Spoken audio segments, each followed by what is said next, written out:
Zero FIR কি? দেখুন, আমাদের সাথে যখনই কোনো রকম সমস্যা ঘটে আমরা কিন্তু অবশ্যই নিকটবর্তী থানায় গিয়ে একটা এফআইআর করি।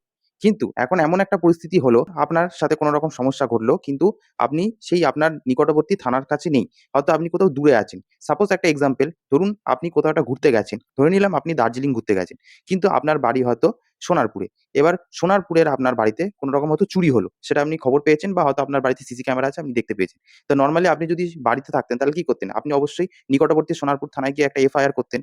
কিন্তু এখন তো আপনি হয়তো দার্জিলিং ঘুরতে গেছেন। তাহলে কি করবেন? দেখুন, জিরো এফআইআর এর বিষয়টাই এরকম, আপনি ভারতবর্ষের যে এলাকায় থাকুন না কেন, আপনার এফআইআর ভারতবর্ষের যেকোনো থানায় রেজিস্টার হবে।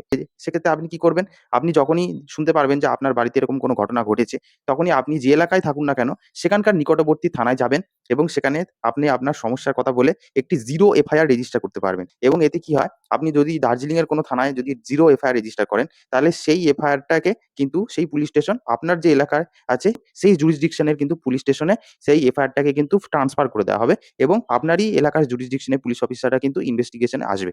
তো জিরো এফআইআর এর বিষয়টা এটাই হলো যে ভারতবর্ষের যেকোনো থানায় কিন্তু আপনি আপনার সমস্যার জন্য এফআইআর রেজিস্টার করাতে পারেন এবং সেই এফআইআর কিন্তু সেই থানা থেকে আপনার jurisdiction এর থানায় কিন্তু ট্রান্সফার করে দেওয়া হয়।